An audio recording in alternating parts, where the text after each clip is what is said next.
Hello, everyone, and welcome back to episode 2 of the DRS Zone podcast. Today, we're talking about the Brazilian Grand Prix race weekend, sprint race, qualifying, and the race itself. We're going to be covering the Red Bull cost cap issues, and then we're going to give our guest today a quiz at the end to see how good his F1 knowledge is. So, today, we are joined by Sam. How are we today?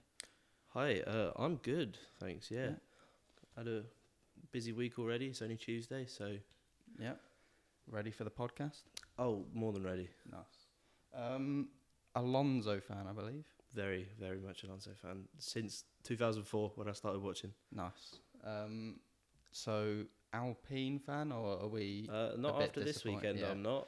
What were your thoughts on Alpine this weekend? Like the issues that they had. The define issues, inter-team or car issues, because they've got both. Both, yeah. If you Both. want to talk about both. I mean, if the car finishes a race, he's 50-50 whether it does or doesn't. Yeah. But then sort of Alonso's teammate, who has more of an idea of trying to crash his teammate out than being concerned with every other driver on the grid. I mean, he showed it when he was teammates with Perez. Yeah. Them two coming together all the time, and now I thought Esti Besti was all right, Yeah. but now I No. don't like him. He seems a nice composed head off the grid, and then as soon as he gets in a car, he seems a bit mental. Yeah, they said that on the coverage. They're Yeah. like, oh, in the paddock, he's such a lovely guy. And you can see it in the interviews that he does. Yeah. He's really, like, friendly, happy, smiley. And even when he's doing interviews with Fernando and they're doing, like, Grill the Grid or whatever, Yeah. Teammates. they're always, like, besties. But then on the track, he's Can't annoying. To his He's teammate just- anyway. oh, No words. there's no words that I can get away with. Yeah. So if we start with qualifying, a pretty dramatic qualifying, thanks to Brazilian weather. Not sure, Inters, slicks, and it resulted in quite a dramatic Q3, with everyone basically having to get one lap done straight away.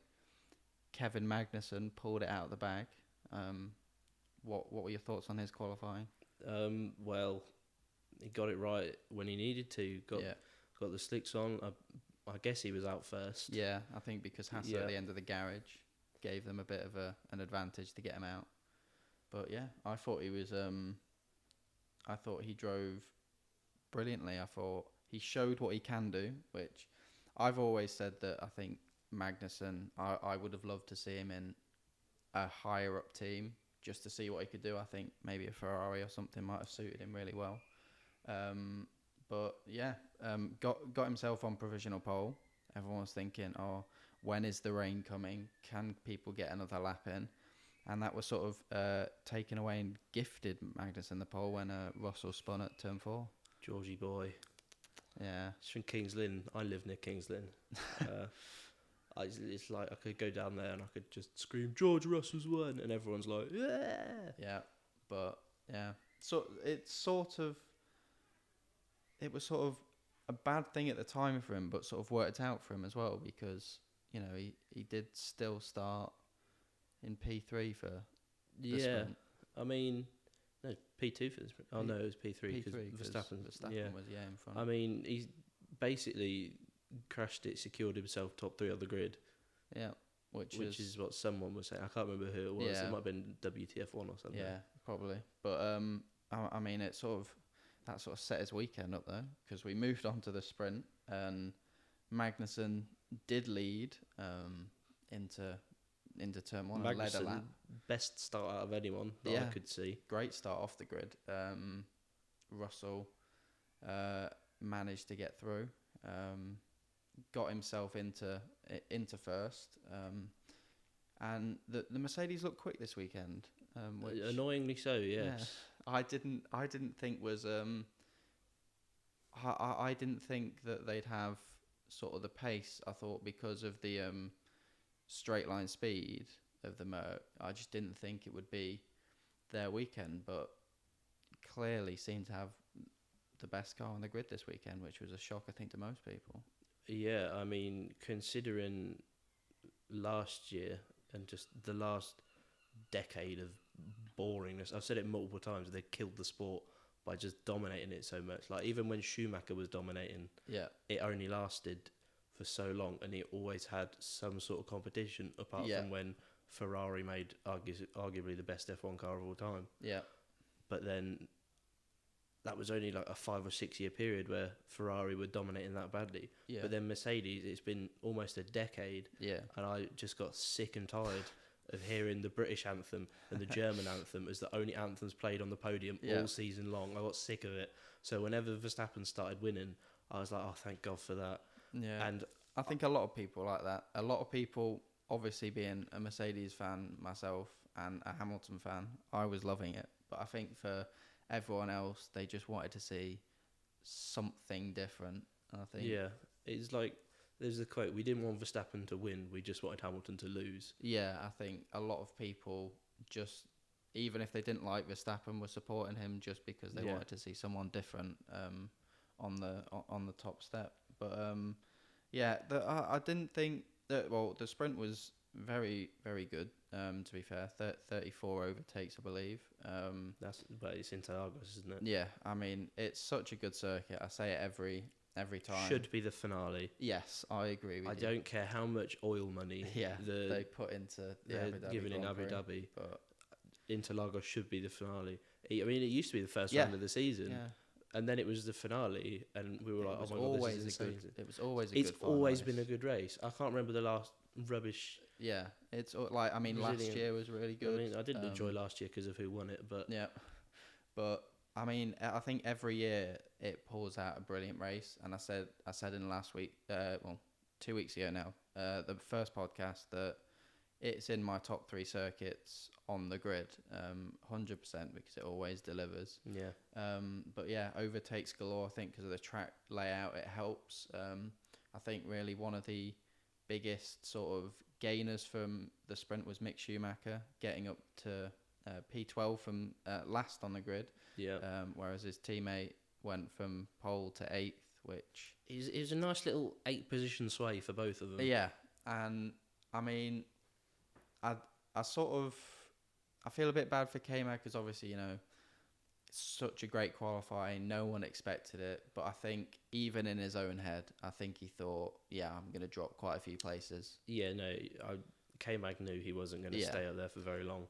I mean, he said on like the grid walk that they did before the sprint, he said, I'm just hoping to stay in the points, get at least 1 or 2. Which he did, to be fair to him. But yeah, that concluded, I think we had, because obviously Hamilton came from 8th to 3rd, giving Mercedes 1-2 for the race because Sainz's grid penalty. Sainz did very well in the sprint. He did. I thought Sainz had a very good weekend. I think it might have gone a bit under the radar for most people, but I think he looked good this weekend, which I was glad that he sort of like, he seems to have recovered a bit of form lately. Yeah, I think since he crashed out in Suzuka, he's just sort of been on a mission. Yeah, I think to just prove to people that he I mean, he's have been the better than Ferrari seat. Leclerc these last few races. Yeah, 100%. He's been very consistent as well, which I think has been very good. But we moved on to the race, and no threat of rain for the start gave us a fairly even start. Very unusual for Brazil. No threat of rain at all. Yeah, no rain at all during the race, which was very, you know, not even a threat really of rain, which was surprising, I thought. But George got the start that he needed. Very good start off the line. Brilliant start. Did exactly what he needed to do to keep the start perfect. A team that didn't have the greatest of starts, and someone very close to your heart, Alpine, turn 4, Ocon and that was Fernando. I hate. It's happened before, and like Alonso said, he's only got one more race to put up with it. Yeah, but I mean, Alpine's just been run pretty shoddily. Yeah, this year. Yeah, I mean, they're still in the fight for the constructors with McLaren. I mean, with McLaren's double DNF, I think that's this weekend it's them. pretty much sealed 4th place for them. An undeserved 4th place, but when they're only fighting Lando Norris, it's not. Yeah, Ricciardo hasn't had the best of seasons.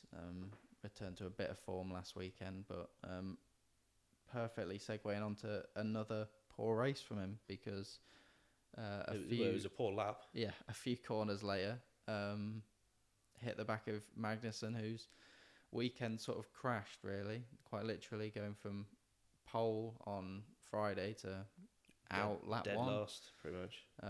What do you make of the incident? Well, it was Ricciardo's fault, Yeah. obviously. I think he admitted that. When he was at Red Bull, he was known as like king of the overtakes. He'd always send it down the inside, dive bomb. Crofty always used to say, "There's no one later on the brakes than Daniel Ricciardo." However, he'd always make things work, but he seems to keep. Well, he hit Yuki in Mexico. Yeah. And now he's hit Magnussen up the inside again. Yeah. He's lost it a bit. I think at the moment, because obviously he's only got now one race left before he, in his words, takes a break for a year. I think I think he's trying too hard to try and gain positions because, you know, he's had the criticism this year, rightly so. He hasn't driven like he knows he can. But I think he himself, the moves over the last few weeks have looked a bit rash. I feel like he's tried to force the move just to try and improve his positions. I don't know. Yeah, he's not what he used to be. No. But, I mean, personality-wise, it's Daniel Ricciardo. You can't get enough of it. Yes. All the interviews where he's just in the background making some random noise to put everyone else off. He's brilliant. But on the track, he's lost it. I don't know whether that's the car Confidence. or it's his driving. Yeah. I mean, these new cars, maybe they don't suit him very well. Yeah. Because you can follow a lot more closely now. Yeah. Which has been better for racing. Yeah. Not as 100%. noticeable. No. As they were claiming it was going to be. No, but it still made a difference. Yeah. But I mean, I do feel a bit bad for Ricciardo because he did get that win in Monza last year. Yeah.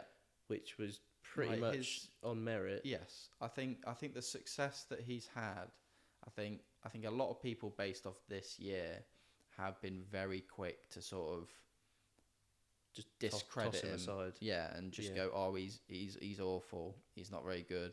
I think people forget, you know, how much of a good driver he was.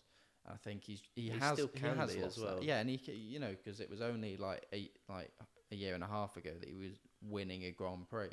I think the talent is still there. I think in my head, I think what he's decided, he does need a year out just to try and reset, maybe come back, start afresh, and hopefully see how he is. He's trying to get a reserve driver role for Red Bull, isn't he? Yeah, I think it was rumoured it was either Red Bull or Mercedes, which one of them, who knows? I believe Mick's going to get the Mercedes one. Yeah, because obviously rumours that he's not racing next year for Haas. I mean, if Hulkenberg does get that Haas seat, it's going to be Hulkenberg and K-Mag, who don't particularly like each other. No, that'll be interesting. And at Alpine, it's Ocon and Gasly, who hate each other. Yes, that'll be some feisty it's going to be entertaining at least. We'll see how many crashes Alpine have next year. Yeah, quite a few probably.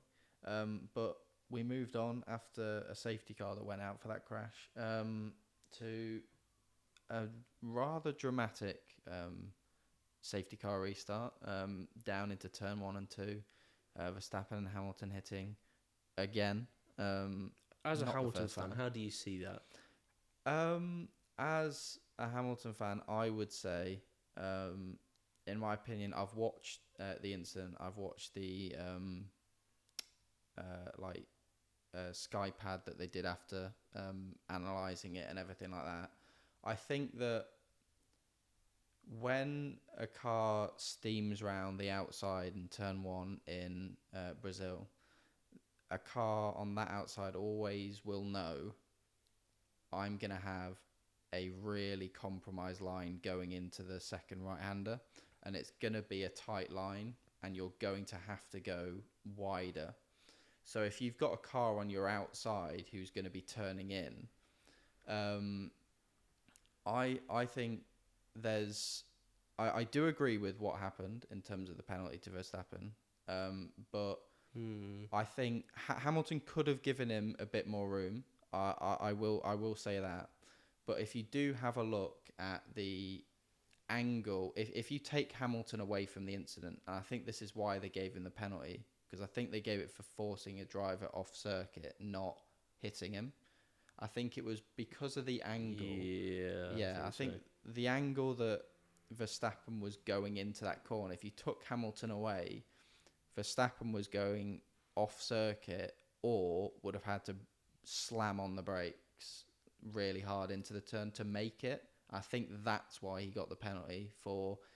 I mean, he said in his interview afterwards that he knew Hamilton wasn't going to allow him the room.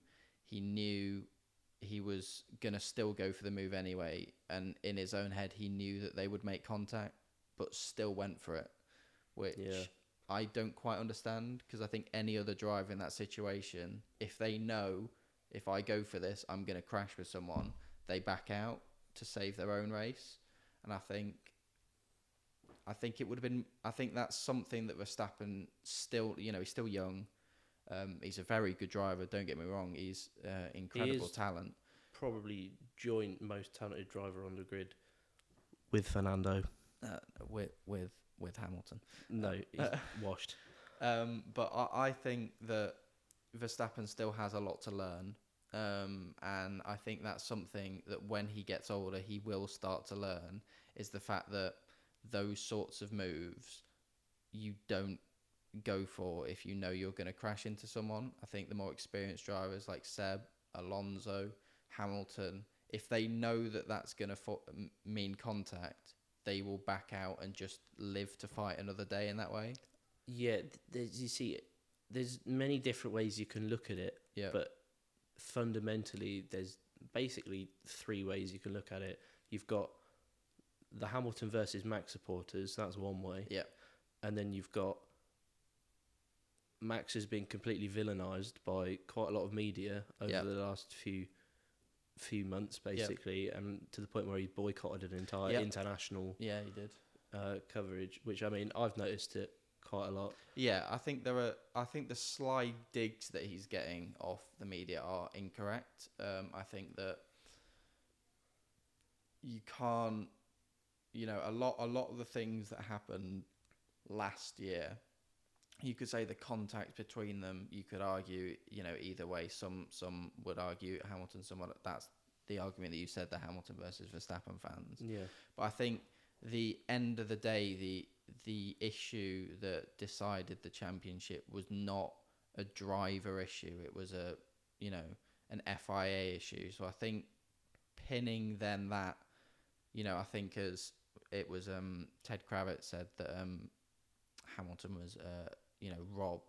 I think that's unfair to say on Verstappen. If you agree with that statement or not, well, Max is another was matter. The better driver last year. Yeah, if you look at that specific comment that he said, I think that's very naive in a way that you're not then thinking about, well, that's not fair to say on Verstappen. You can question the FIA in the issues that they had, which everyone has questioned the issues that the FIA have had over the last few years. But that's a whole different topic. But you can't.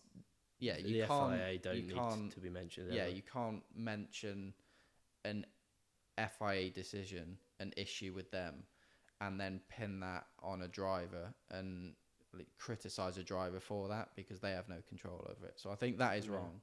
And going back to the Hamilton Verstappen incident in Brazil, I think that they gave Verstappen the 5-second penalty for forcing a driver off circuit, which I think, if you look at the incident, is fair enough. But I think also there's an argument for saying that, well, Verstappen went for the move anyway, which was probably the wrong thing in it, if he looks back on it, and he was punished anyway for it because he broke his front wing. So I think some people would say he shouldn't get a penalty because the broken front wing is a punishment enough.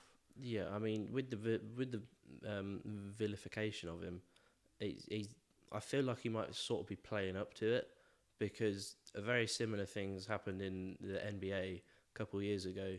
I'm an Atlanta Hawks fan, if anyone else watches the NBA. But when the New York Knicks had their first playoff series in pretty much 10 years, and then my Atlanta Hawks came and just completely annihilated them in 5 games. Like the New York Knicks fans were just hating on our best player so much. One of them even spat on him, like while he was at the at courtside, and then he got vilified by the media, so he's now one of like the big villains in the NBA. And he loves it. He's playing up to it. He's happy to do it, which I think Max is as well. But then again, another viewpoint on that incident could be the whole Senna. If you no longer go for a gap, you're no longer a racing driver. Because when he said that, Max races a lot like Senna did. Because Senna would always send it up the inside, go for the gaps that were disappearing, and by the end of it, there was only 2 drivers that wouldn't get out of the way, which would Prost and Mansell. And Hamilton is taking up that Prost and Mansell role of not putting up with Max's shit. Excuse my French, but that's fine. They weren't having any of it, and Hamilton, being the experienced man that he is, he's not having this young gun come in and steal all the thunder from him. Even though it's just history repeating itself. That is a good point. And another incident on the same lap was Lando and Leclerc. I think a lot more slammed on Lando. I think he had a moment in the corner, which then sent him into Leclerc. Lando's had a bad week. Yes, he has. I mean, birthday weekend, but ill as well. Ill birthday weekend, crashed with one of his best mates. Put him into the wall, and then his car broke down. Yes, not a great weekend for Lando. Or McLaren in general, really. But I was surprised that Leclerc managed to carry on. That was a surprise to me. Because I saw him go nose first into the wall, and I was like, that's not good, but he's gone in nose first. That could be salvageable. And it was. And then we had safety car restart, which was fairly uneventful this time. George got away well for the second time. And then it sort of, the race went into a little bit of a period of different strategies. You didn't have much going on because a lot of people were, there's a lot of different strategies. A lot of people went longer. Some people pitted like some 4 people times. Pitted earliest while they were on mediums for some reason. Looking Fernando at you, Alonso. This is your fault, Otmar. That was a very strange move. When I saw him come in, I was like, I was head in hands, crying. I was like, why is he come in? Thinking that, he might be on softs. And then I was like, great, he's got a puncture. Brilliant. That's just his luck. He started plumb last. And he's got a puncture on the mediums. Comes out the pits. He's on mediums again. And I was like, what are they doing? My God. It was a roller coaster of emotions. And Ferrari didn't mess it up that badly this time. No, which... They messed up the quali strategy. Putting Leclerc on the Inters. Which was vocally called out. That was not the one, I don't think. But different strategies. Led to sort of like a slinky effect, like people like closing up and then spreading out again when they pitted. And then we had, as we just mentioned, Lando's final piece in his miserable weekend, which was his car breaking down, causing another safety car, which brought a lot of people back together. Gave Alonso that much needed shorter pit stop. Yes, to put on that set of softs at the end. I was screaming as loud as I could so they could hear me in Brazil to get the safety car out.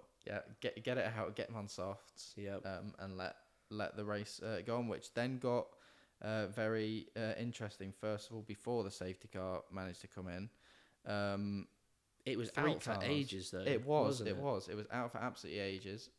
3 cars were allowed to unlap themselves. 3 cars were supposed to unlap themselves. Only 2 did. And Tsunoda, who was sort of left in the mud. They just forgot about him. He was sat in like 3rd or 4th in the safety car queue, and they thought it's enough tower. He's supposed to be there sometimes, isn't it? He was like 2nd to last.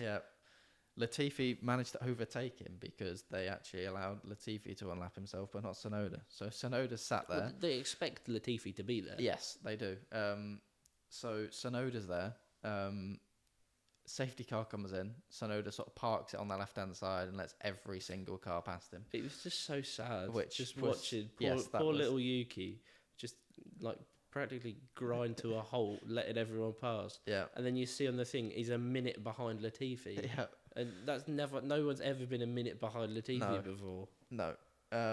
So that was an interesting one. Another well done FIA for another mistake.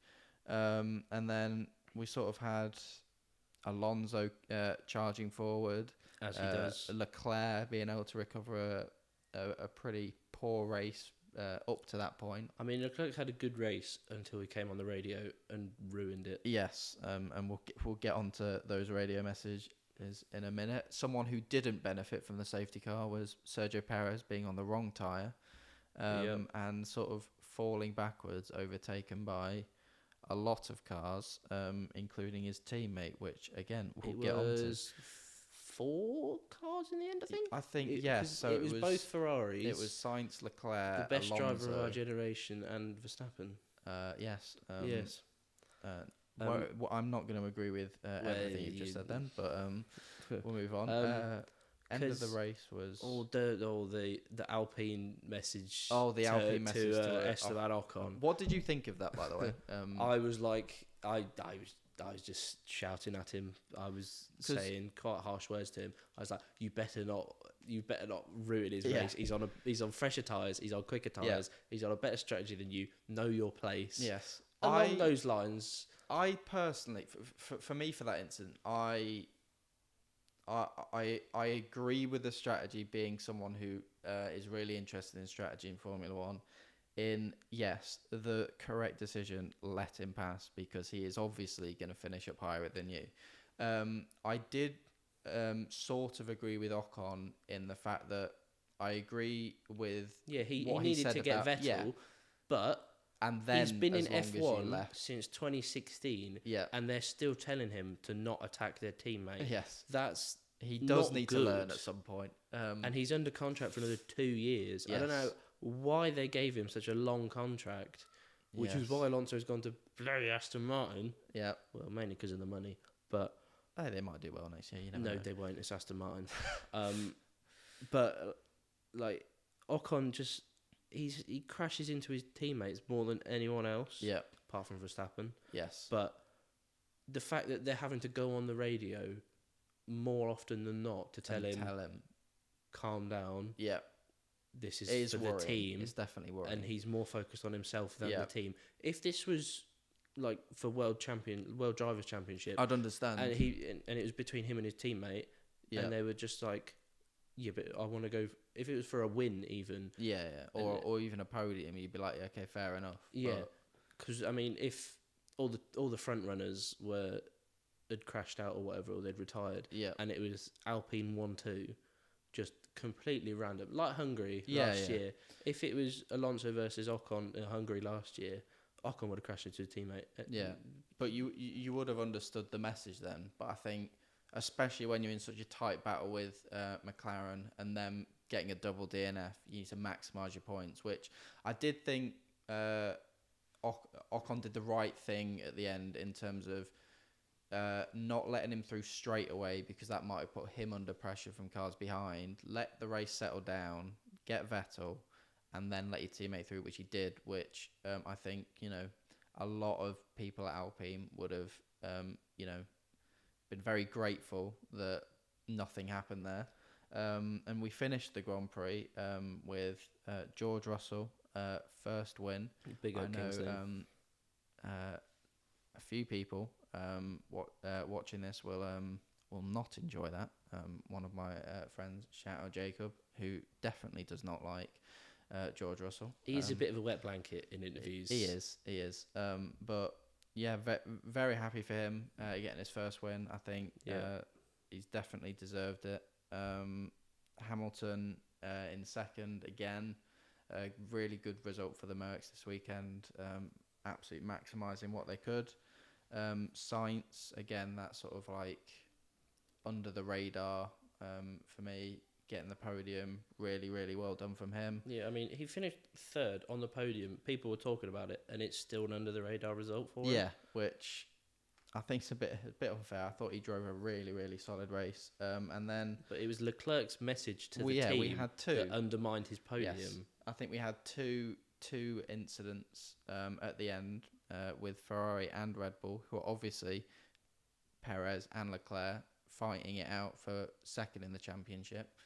I mean, there's no reward for second in the No. championship. I think it's just driver pride. They want to finish up obviously as high as they possibly can.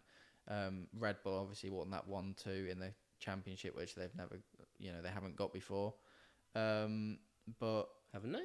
I don't think they have. I don't think they've ever got a 1-2 in a drivers' championship. 2010 Vettel got it. Alonso was second. Yeah. 2011, I think Button was second. I don't think they've 2013 Alonso was second again. Yep. 2012, I missed 2012, best season of all time. 2012 Alonso should have won it and Vettel should have gone second, but Red Bull have never got it, so they do want it. So that led on to our two radio messages. Sainz and Leclerc was the first one. Leclerc begging his team to let Sainz give him the position, which I thought was very... It was quite ludicrous. Ferrari did the right thing, because if it had been... If it was fourth and fifth, fair enough. But it's a podium. Yeah, you can't You'd deny be denying Sainz a trophy. Yeah, that wasn't on, and I'm glad that they kept that. Whereas the other hand, Red Bull, I thought was the opposite in terms of I thought that was a complete and utter mess. This is why Interlagos should be the season finale. Yeah, because if this happened in the last race of the season, drama, that would be so good. That would be holding over the entire winter. Yes. Till when's the first race? Like April or something. Yeah, so the first race next year that would be talked about. But I didn't agree with what Verstappen did personally. No, because every driver who's been in that sort of instance has done it. I mean, even Hamilton, as much as I hate to say it, like he was Hungary 2017. Yeah, he was like, I'll try to catch the Ferraris. If not, I'll give it back to Bottas. Yeah, and he did, albeit at the very last corner. And I do think as well, there's a lot of instances this season of, especially like Hamilton and Russell as well, you could like they've tried to do the best for the team in certain races. If either one of them have recognised, if I sacrifice my race in some sort of way, we can get a really good result for the team. And I think for all that Perez has done for Max over the years, I think what he did was I just don't agree with it. I think I was quite angry with Max. Yeah. I wasn't angry. I was disappointed. Yeah. I was that parent. I'm not cross. I'm just very disappointed with you. But it was because like Michael Schumacher did it when they told him to overtake Barrichello in 2002 in Austria. He gave him the win in the US later that year. I mean, he already won the championship by that point. But so has Max. I know, but it was for what, 6th and 7th? Yeah. What's the point? Yeah. He's won the championship. He's already got the most points in a season in history. Yeah. He's already got the most race wins. He doesn't need anything else. And your teammate has helped you so many times. I just think it was a very selfish thing to do. And I know he said he's given his reasons to the team or whatever, but I think in that situation you just have to... the reason being the qualifying in Monaco... I think that's probably the reason. Sorry, that was, again, what, May? Get over it. Yeah. And also... Get over something that happened in the past. Yeah. You hear that, Team LH? Yes. Get over last year. If you can get over Perez in qualified in Monaco, you can get over anything. I just don't think that Perez... like you still can't prove that Perez did that deliberately either. You could just say, he was on another push lap and he crashed. No, I mean, Senna crashed there. Yeah, Rosberg did it in 2016 greatest as well. Monaco driver ever. Yeah, it happens. If it hadn't been for that crash in 1988, he would have won 7 Monaco Grand Prix in a row. And these things happen at Monaco. I think to then just say, "Oh, he did it deliberately," that's very harsh. But I mean, if you have a chance to win Monaco, you'll take it. Yeah, 100%. But yeah, that radio message, and I think I saw something, and it's something that I sort of agree with. I saw a post on Instagram that said that you can sort of blame Christian Horner in a way, because I think that every time Verstappen has been in an incident or a crash, or he's been involved in something like that, Horner is always, and Max's team are always the first to tell him that it isn't his fault. That's just what Red Bull do though, because they did that with Seb. And like, in Multi 21, like I think that Webber is an said issue. it on the podium. They're going to defend Seb as usual. Yeah, I think that is an issue with Red Bull, is the fact that when you do, especially to a young driver like Verstappen, you've sort of, it's like that parent that gives their kids whatever they want, and then their kid demands everything off them. I think that's sort of the way. To be fair, if your child's bringing you in several $100 million or pounds or whatever, slightly different. It's a bit of a different situation. Slightly different. I mean, if my kid was buying me cars and stuff, yes, I'd give him preferential treatment. Yes. But in that sort of way, I do think that Verstappen's been given everything that he's wanted, and he has. I think when it doesn't, yes, but he's also not earned to be a spoiled little brat. No, he hasn't, and I think that's the me. I think that's the sort of issue, because I think even I said last year or the year before to one of my mates I was talking to, and I said that as long as Verstappen drives for Red Bull, whoever is the number 2 will not be successful. And I said that because even at the start of this year, when no one is, no one's guaranteed the championship at this point. Everyone has the right to win races, and no real team orders at the start. You still saw Perez have to, not fight Max, let him through. In give him Barcelona is probably the big one that he was like, that's not very fair, but okay. Yeah. Perez being a team player. I mean, I didn't hear that. Azerbaijan I was as well. Sat on the hill. Yeah. Azerbaijan sweating as well my ass off, getting scorched by the sun. It was 40 degrees heat, and there was no shade at all. It was awful.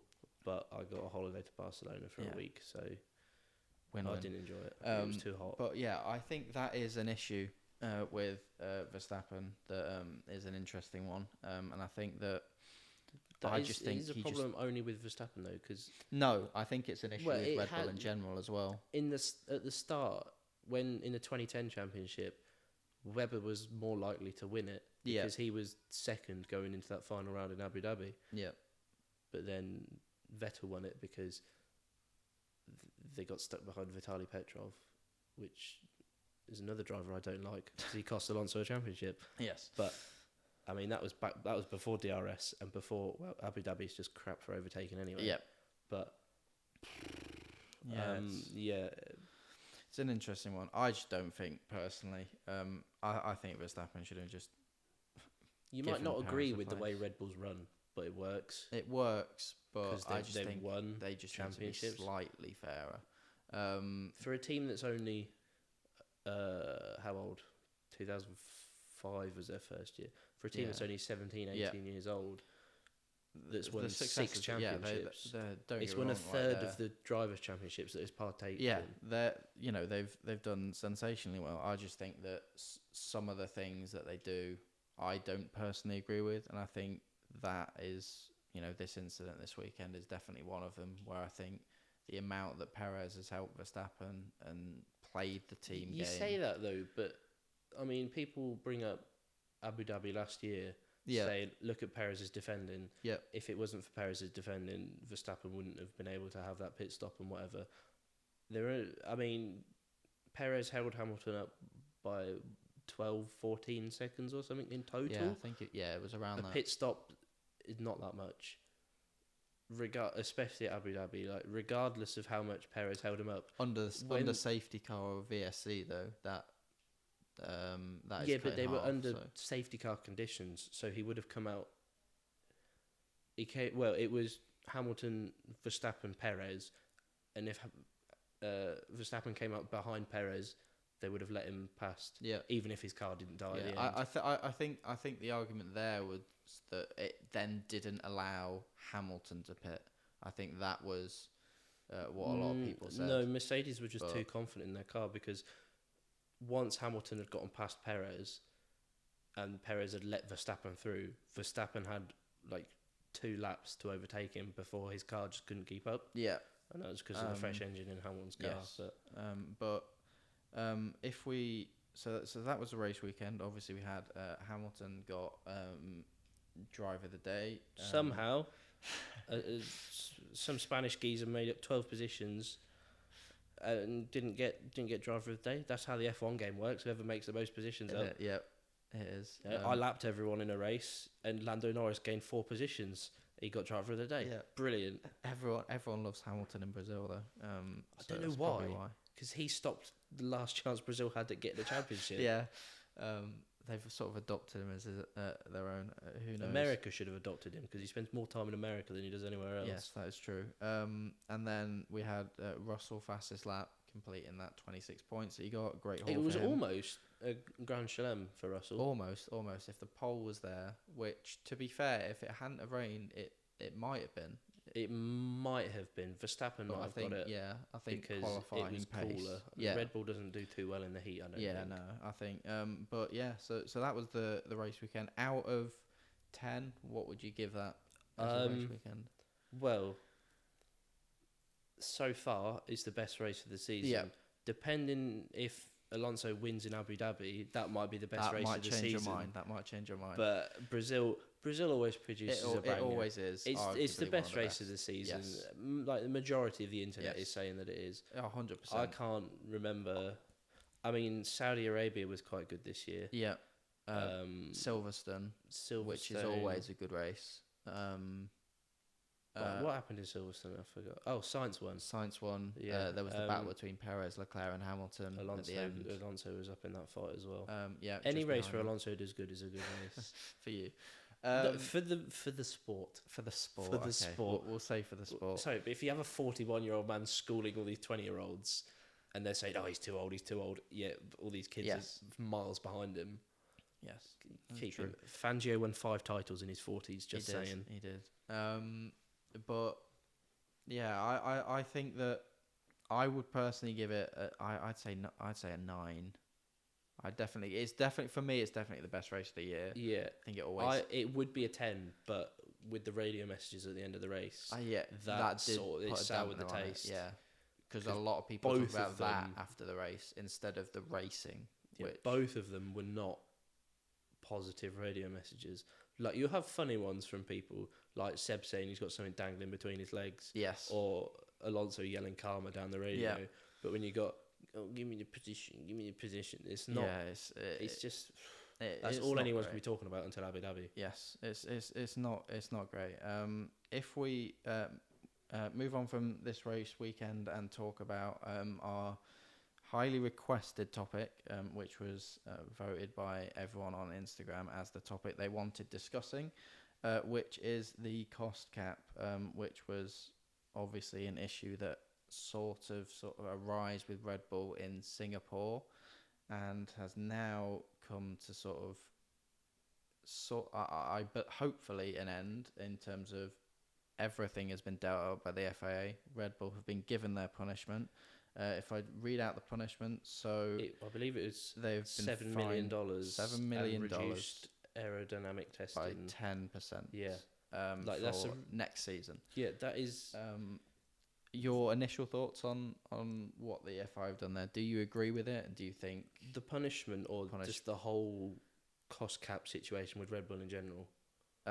Let's start with the punishment. Do you think that what they got was correct? I think the worst thing about the punishment is the reaction from Lewis Hamilton fans, because they're like, this is outrageous, it's so unfair, he should have been disqualified from the championship, yada, yada, yada. No, he shouldn't, because that was in no way Max's fault. Yeah. It is the team's fault. Disqualify them from the Constructors' Championship, like they did with McLaren. Back in 2007. Yep. Yeah, this is the team's fault, but the amount of hate Verstappen's getting and the cost cap and I don't agree name with that. is just stupid. It had nothing to do with him. I think for me personally, obviously being a Lewis Hamilton fan, and a lot of people may be thinking that, oh, I'm a Hamilton fan, so I'm obviously going to be biased, and I'm obviously going to criticize Verstappen and all this sort of thing. I don't. I like to think of it from an F1 standpoint, and from my point of view, I feel sorry for Verstappen in a way, because I think this issue has come up. It's the team's fault, and I think that the sort of I don't know, it puts a bad light on Verstappen's championships. I think Oh yeah, because if there wasn't that already, exactly, and he's driven incredibly well, especially this season and last season, and he has won 2 championships, and I think this cost cap issue, the Red Bull themselves have sort of then put not like, you can't deny how good his driving has been, and that is why he's won his championships. But then there's always gonna be this sort of that asterisk. Yeah, the asterisk of but Red Bull overspent. Red Bull did this. Red Bull did that. Yeah. Michael Massey did this. None of it was Max did this. Max did this. Yes. But I mean, I don't think people realise that that's the second largest fine in Formula One history. Yes. Including inflation. I mean, obviously the biggest one was McLaren for 2007. It was 100 million euros, and this was 7 million plus aerodynamic limitation. That's the word. Which 10% less time is a lot, and considering they won the constructors, so they get less than they get less anyway. So they're going to get no time. Like, they might as well just get a desk fan and put that on the car, because that's going to give them the same amount of aerodynamic data. I think personally, it'll be interesting to see how well they do next year. I think personally that the penalty that's been given it's fair for going into next season is totally fair. I think the reduction in wind tunnel testing is so crucial. I think that is a fair punishment. I think the only thing that people can question, because I don't think you can question the punishments that they've now been given that will take into next year, that is inarguable. I think the issues that some people might have is the fact that you go, hang on a minute, you've had a team that's overspent in 21. We don't know the 22 cost cap sort of results yet. It would be very interesting to see if they've done it again. Who knows? For the sake of the sport, cost cap's lower this year as well, though, isn't it? I think so. Yeah. I think for the sport, I hope they haven't done it again. I mean, they'll just get a bigger fine and even less aerodynamic testing, which will put them at the back of the field, exactly. Probably. But I just don't. I think the issues that you can have are that you've overspent in 21, which has clearly helped you in 21. That can then go over and help you in 22. But it was good for the sport, though, in 21. Because if it was just the Hamilton show again, it was. No one would care. I mean, Abu Dhabi got nominated for a BAFTA. Yes. Wrongly. But whatever. It was great. Yeah, it was a good race. My mum was cheering on Verstappen. Verstappen. She's a massive Hamilton fan. Yeah, no, I was not. But shame. You're wearing a Red Bull top. I'm wearing a Leipzig top. It's Red Bull though. It's Leipzig. But I personally think that I don't know. I think that Red Bull haven't. They've cheated effectively. Well, they have. Well, they calculated it was 1.87 million over or something, and then the FIA came back and said, "Yeah, you calculated your taxes wrong, so you were 400,000 over, not 1.8 million." It is still cheating, though. It's 400,000, and that's all catering apparently. So apparently, how many creme brulees can you get? Yeah, but we don't know. but I think 400 grand to an F1 team. I just don't think that. I think that they use that as toilet paper before they introduced the cost cap, or when they introduced the cost cap. What they should have done, the FIA, to neglect all discussion and arguments about what punishments should win. They should have just set the punishments out Set the there and punishment then. before, Just go, okay, you overspend, this is what's going to happen to I you. have a feeling they didn't expect the rules to be broken first year. No, though. I don't think they did. I think they expected a lot of teams to be significantly under, just so there was no issues. Just to be safe. Yeah. But then it's... excuse me. But then it's more likely that you'd overspend in the first year, having spent much, much more in previous years years. previous. Yeah, 100%. And then you've gone, we've gone over the budget. Yeah. Quick, let's just make some numbers up, blah, blah, yeah. blah. I just think that I hope that teams don't, but I think some teams might think, oh, if they did it, we can do it. yeah, Mercedes. And if Toto they said it. well, you never know. Toto said it. He said, "Oh, if they could overspend, so could we." Yeah, I just think that if teams look at it and go, hang on a minute, they've got 2 years worth of stuff and they've been punished in the third season. If then that, if maybe some smaller teams go, oh, let's do that to try and get further up the grid. If they go, well, if we're punished 3 seasons later, but we can do stuff in the next 2, thing is, though, will it be worth it for some teams? It's completely different cars this year. Yes. So I'm not sure how much of 21 would have benefited for these 22 cars because they're completely different. Yes. I mean, still the might have cars been are able still to too take... big. They should just go back to the mid-noughties cars because they're amazing. Yeah. But you still might have... I mean, some things might carry over. Who knows? It would be really interesting to see if they've overspent in 22. I have a feeling that they probably won't have because they've known that they've overspent in 21. They've kept it a secret until September. I mean, we can hope that they don't. For me personally, I hope that they don't, because I don't want to see teams now like constantly, like effectively cheating the rules. I hope that they stick to it. I hope that it then goes back. I think Red Bull will be punished enough to the fact that, obviously next year we'll see how much it affects them. And I think that the punishment that's been given definitely will affect them. And I think that is fair enough on, how well they might do next year. Who knows? Yeah, I mean, if every team's just going to overspend, they might as well just abolish. Yeah, they might just go back to normal. And then, why not just make F1 a spec series? Give everyone the same car. Yeah. Then we'll see another Fernando Alonso championship.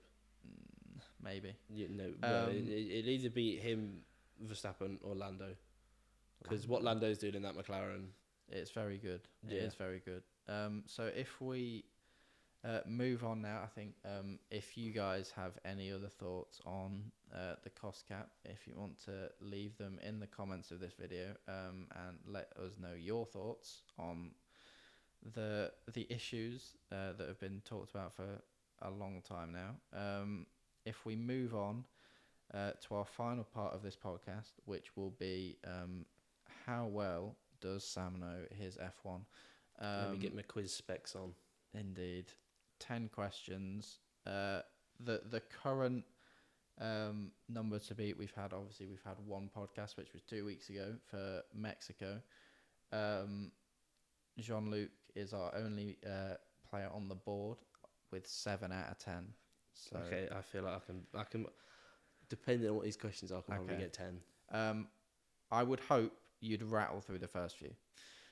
So do I. Yeah. So question I hope 1. I'd rattle through the first 7. Yes. You have to get all of them to get the point. Okay. Name all 4 drivers that have won world championships in the last 13 years. In the last 13 years, so that's 2009. Are you including 2009? No, you're not. No. Okay, so Vettel, Rosberg, Hamilton, Verstappen. Yes, 1 point. Who won the championship in 2016? Nico Rosberg, or Brittany, 2. as he's known. Yes. Name 2 teams that Romain Grosjean has driven for. Renault for half a season in 2009. Yep. And Lotus in 2012, 2013, 14 and 15. Yes. Forgetting Haas, but that could have been another answer. That's the obvious answer. Yes, Go for something. I like it. Question. So 3 out of 3. Question 4.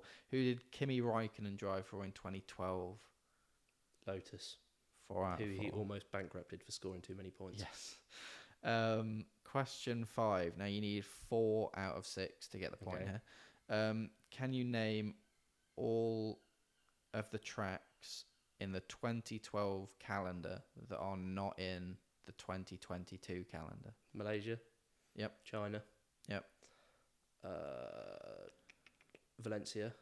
Yep. 2012 Valencia was such a good race. Yes. European Grand Alonso's Prix. best. Korea. Yep. India. Yep. And He has all the points, but we'll see if he gets 6 out of 6. there's one more, isn't there? There is.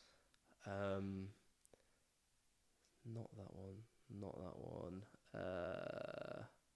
Not one in Africa. Is it an Asian race? It is not. It's not. Okay, so it's European. Ooh.